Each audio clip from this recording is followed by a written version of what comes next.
It's me, Mario! Hello! And just like that, an icon is formed. I'm not going to sit here and explain Mario to you. I think everyone here knows who Mario is. I remember when I was a kid and my grandpa used to babysit us, I was blessed, and also cursed, with unsupervised internet access. I always watched video game things. Back before a couple screenshots could get your channel taken down, I remember looking up insert video game character, the movie, or the show. And I would watch every episode of every series. I was watching it all. Sonic Sat AM, Kirby Right Back at Ya, Super Mario Bros. Super Show, The Adventures of Sonic the Hedgehog. I was watching it all. You gotta understand, I was born in the early 2000s. So while my classmates were watching Danny Phantom and Ed and Eddie and all the other peak shows of that time, I was watching stuff like this. This was my Teen Titans. I was so enamored by the idea of a video game movie at such a young age. But as I grew, I learned about video game movies. Actual ones, and while there's a couple I still look back on pretty fondly, there was one I remember being so enamored by. Where are we? I got a feeling we're not in Brooklyn no more. Yeah, looking back, the movie was, to sugarcoat it, one of the biggest disgraces to ever grace a child's eyes. Where else can you see a man in his mid-40s motorboating a woman who's the descendant of a dinosaur? Over the past couple of years, it's been pretty obvious that Nintendo's attempting to get a stranglehold on the entertainment industry. I mean, think about it. Nintendo's been able to branch out, creating things like Super Nintendo World, and with the obvious success of the Mario movie, it's safe to say that we're bound to get more Nintendo movies, perhaps even a cinematic universe. And it's Nintendo. Nintendo doesn't do anything wrong. They make high-quality, great games. Now, me, being a gamer, I must have thought the Mario movie was one of the best. I didn't like it that much. I remember I got home and I told my brother that I wasn't too crazy about the Mario movie, and he said to me, well, what did you expect? It's a kid's movie. Yeah, he's got a point. There's never been a kid's movie ever that's had a good story. And that leads me into the topic of today's video. This isn't a review on the Mario movie, or this isn't my thoughts on the critics that don't know anything about the Mario movie, and how dare you, how do you not know the lore of Cat Mario, I can't believe this. No, none of that. I wanted to talk about the problems with fun movies. Me saying that the Mario movie is a fun movie, I'm sure automatically in your head that you associated it with it being good. Definitely not the case. But I enjoyed myself, and it wasn't the biggest waste of money I've ever spent. But this is the thing. Flashy colors and recognizable imagery shouldn't excuse mediocrity. And I've been seeing more and more excuses made for these kinds of films. Now, when it comes to fun types of movies, Illumination is the king of them. Illumination is one of the most soulless studios in Hollywood right now, responsible for making some of the most soulless, cash-grab, story-lacking films of our generation. I've never heard someone say those movies are good. They just say they're fun. I've never heard someone talk about The Secret Life of Pets the same way they talk about Toy Story. They say it was fun because the cute little bunny rabbit, voiced by Kevin Hart, says funny Kevin Hart things, but they never talk about the story or the characters, similar to a classical Pixar movie. Try to remember any joke or scene from any of Illumination's films, and I guarantee you cannot think of anything. See, now this is my main point. Illumination movies are like blowing bubbles.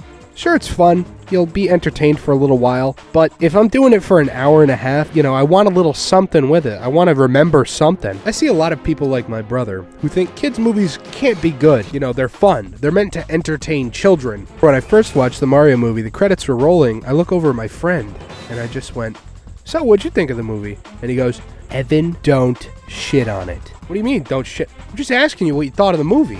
Every time we go see a movie, you shit on it, or you nitpick, or you go after a specific thing. The only movie we've seen together are what I would classify as fun movies. This being Marvel, Sonic, and Mario. And I'm thinking to myself, like, man, do I shit on movies? Do I just, needlessly shit on stuff for no reason? And I'm like, no, because we also watched Puss in Boots together, and I had nothing but positives to say about that thing. I fucking love that movie. That movie is amazing. And all I'm saying is, we can't get something like that for Mario? A colorful, well-written, story-focused movie? With Puss in Boots?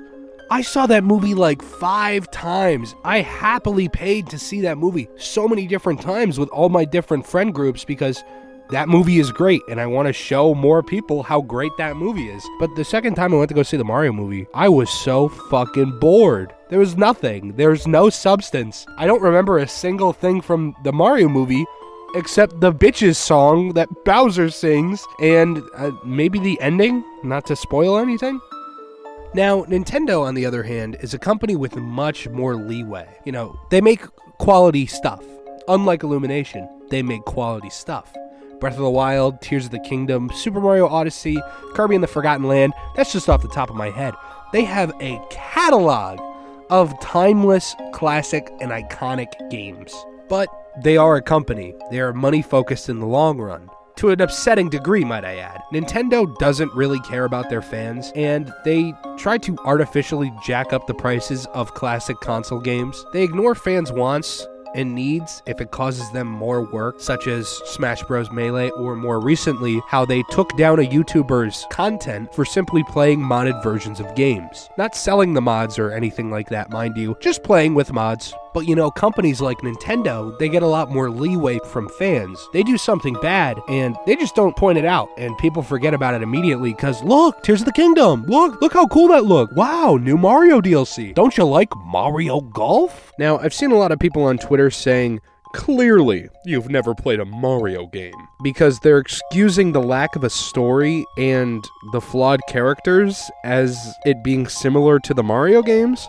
Now, I don't know if you guys know this, but people play a video game for the gameplay, and people watch a movie for the story that's in the movie. And I'm not saying they need to explain how the Mushroom Kingdom and the world work. I'm not saying they need to explain the socio-economic disparity between Goombas and Koopas. You see, Illumination have done this really genius thing where instead of having a story, because it's too hard to write like a whole story and like smart characters and clever writing and funny jokes, it's too hard to do any of that. So what they do usually in all their movies is they have one character say like, "Oh man, I wish me and this person were closer," or "Man, I wish I wasn't like a failure," or something. And then they completely throw it out for the rest of the movie. And at the end, they go, "I'm not a failure anymore." It's such a lazy way of writing, and I'm kind of shocked, frankly, that Nintendo was so like okay with there being no story. And again, it's perfectly fine if you like this movie, but don't act like it's some magnum opus of storytelling and video games, or even that it's the best video game movie ever. You may think so, it's perfectly valid of you to think so, but don't defend the lack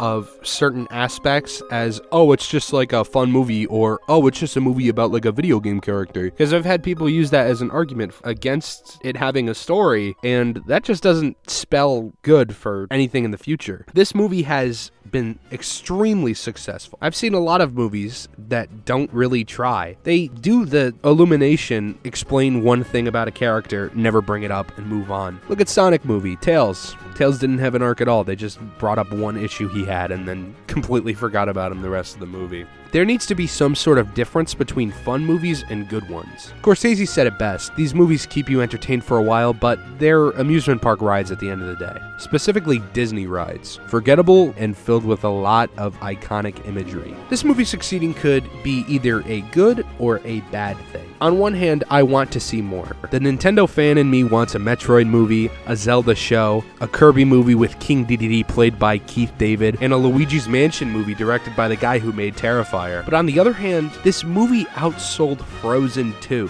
on its first weekend. It's one of the highest grossing animated movies ever. After grossing that much in 2 days, does it really send the message that these companies have to improve, hone their craft, and make a better product the second time around? No.